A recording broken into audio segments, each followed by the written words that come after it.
we interrupt this drink series to bring you a baked good. Hey everybody, welcome back to Messy Vegan Baker. I'm Christina. So this week we are going to be doing not a drink because I am participating in this giveaway, which I think by the time this comes out, you guys can enter if you want. I believe we're doing a stand mixer, which is super cool.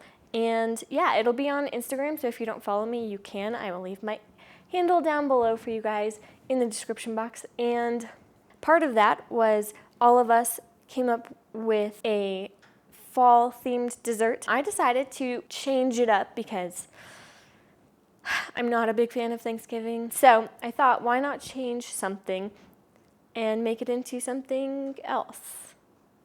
Yeah. So today we will be making maple pecan bars.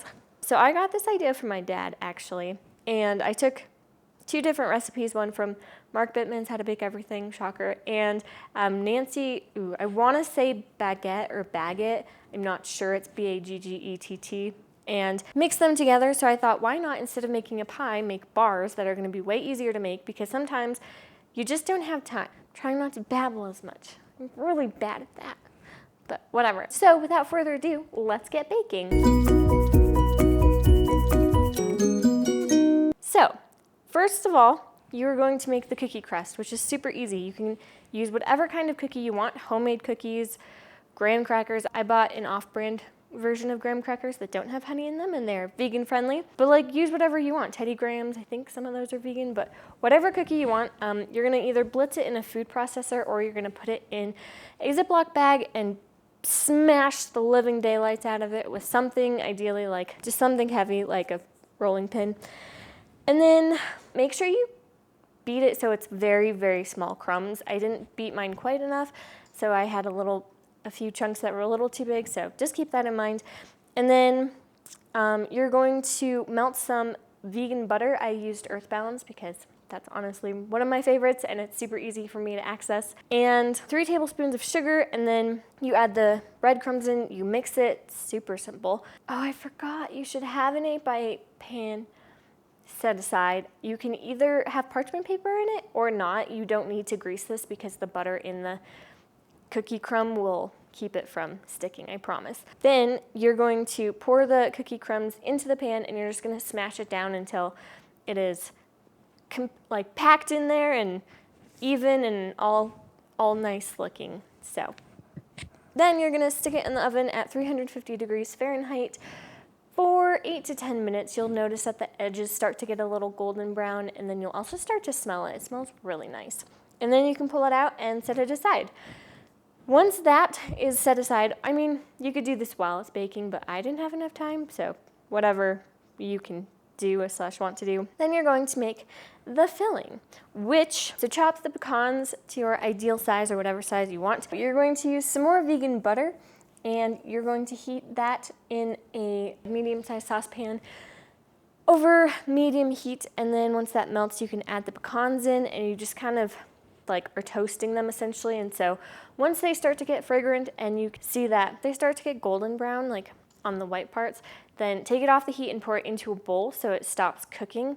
And then you can use that same saucepan, and you're going to put the maple syrup, coconut cream, granulated sugar, light corn syrup, and salt in that saucepan. You can mix it, and then you're going to put it over medium heat and just kind of stirring continuously until everything is melted and starting to boil. And then you can stop stirring as much, and you make sure you brush the sides of the saucepan down with water and a pastry brush. Like we know from candy, you never ever ever want sugar crystals on the side. It will ruin your dish, trust me. And then you can either use a candy thermometer if you want and bring it up to about 235 degrees, aka the softball stage, or if you don't want to, you don't have to. Put a timer on for about 5 minutes, and then during that just stir here and there to make sure nothing's sticking and burning. And then also once you get to that 5 minutes / maybe before, every time you stir it, just be cognizant of when you, how am I trying to explain this? When it thickens, you will be able to tell, because as you, like, if you were stirring and you pull the spoon on the bottom, how do I say this? You'll like stir it, and if you scrape the bottom with the spoon, you'll see the bottom of the pan for a split second because it's starting to thicken up, whereas if it's liquid, you're never gonna see the bottom of the pan. So once you see that, then you can have an ice bath on hand. Take a small bit of it and plop it into the ice bath. Give it a few seconds, take it out. If it's holding its form, then or that ball shape, you're totally good to go. Take it off the oven. If it's not, give it another minute, maybe, like no more than a minute. Stir it and then try it again, and keep doing that until you get that ball until the syrup stays a ball in the ice bath. I think I explained it a lot better in the directions, so that's good. So once that's done, you can take it off the heat. You can add the vanilla, the pecans, and the butter. Mix that until it's nicely incorporated, and then just pour it over the cookie crumb base, and then just spread it out until it's even, and then set it in the fridge for about 30 minutes, or up to when you're getting ready to serve it. But just to be aware, it will get pretty hard in the fridge, so just take it out like half an hour before you serve it so that it's softer and people don't like break their teeth. That is all. It's pretty simple, honestly. The sugar part's kind of tricky, but you guys should be fine. They smell really good, and I will try one for you. I've already tried one, but I'll try another. Twist my arm.